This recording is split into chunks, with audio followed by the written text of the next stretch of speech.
Please join me in welcoming Pencils of Promise Chief Executive Officer, Michael Dougherty.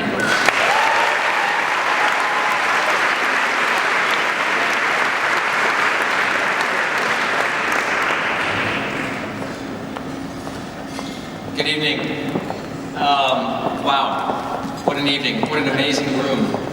Welcome to our celebration of education, of the difference that literacy can make in a young life, and to the power of collective action.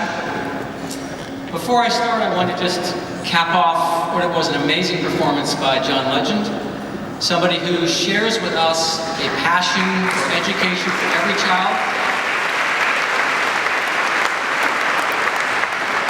And I want to make a very special announcement, and that is that we have decided to dedicate 2 schools in Guatemala, one for John Legend and one for his manager Ty, because they have really stretched to help us celebrate an amazing evening tonight. So now 2 schools and 2 communities will give it their names.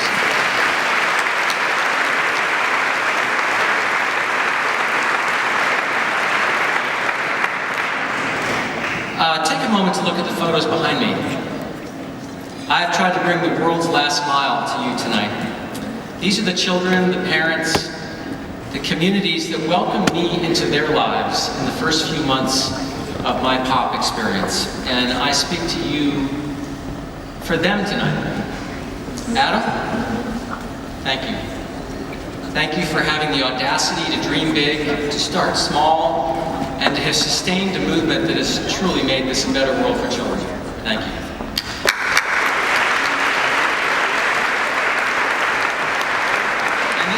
And this is one heck of a PoP family.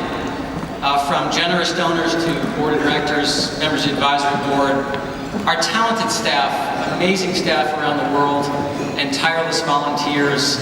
I gotta say that in just a few short months, you guys have really amazed the new guy. And together, I think we'll know no limits.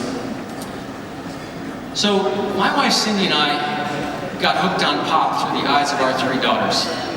Something about watching your own kids care deeply about kids in vastly different circumstances really tugged us, and it was a great first impression for PoP. But the real reason I decided to come to PoP was because I found myself running out of time. Running out of time to make a big difference in this world. For 30 years, I've worked in for-profit education. I've run companies that have built curriculum, trained teachers, measured student outcomes.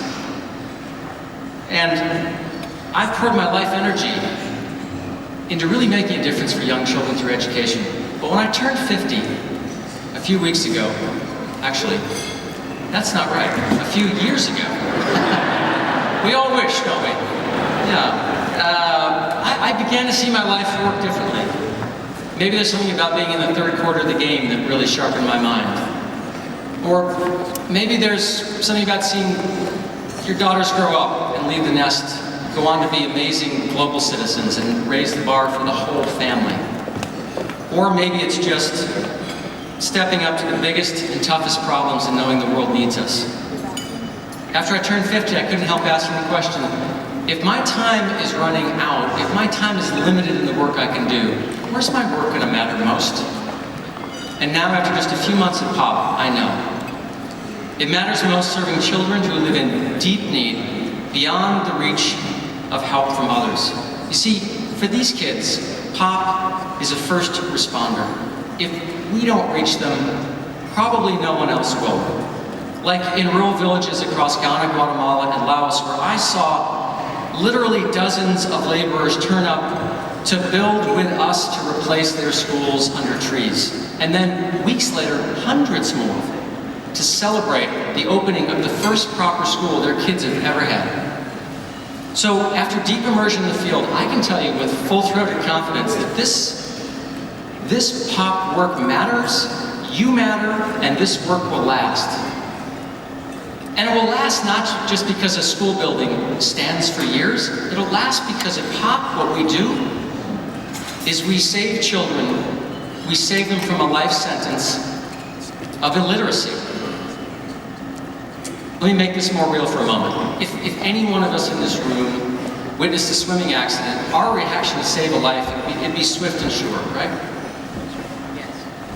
But not knowing how to read and write, somehow it's trickier. It's not as urgent, it doesn't seem as urgent, but it's no less important. A life of literacy is bright and full. Just weeks ago, in Ghana, I watched a 5th grade boy as he was asked to write a simple sentence. He gritted his teeth, he closed his eyes, he tried with all his might to put pencil to paper. He couldn't do it. He didn't even know where to start. I've seen what illiteracy looks like up close, and my heart still aches. For that little guy, there's not a lot of time left. But here's the good news. We now know in this room what last year in this room we only hoped. We know we're on the right path to solving this. PoP boosts literacy. We have strong evidence that 33% increase in literacy in just 9 months of the programming that we're doing in our schools. With your help, we can scale it, and when we scale it, the future brightens. When you see what people are willing to do to get educated, if they're just given a chance, it reminds us of why we're all here tonight. We can't buy that little boy more time, but we can act more quickly. And with your help, we're doing that. So let's use tonight. Let's use tonight to unleash an entire generation of new PoP students. Let's build them safe and proper schools. Let's put a trained teacher in every one of those classrooms. Let's fill their hands with books, and let's guide them to a literate life. And when we do, we can watch them grow, achieve, improve their own lives, and improve the lives of many others. Thank you for being here tonight.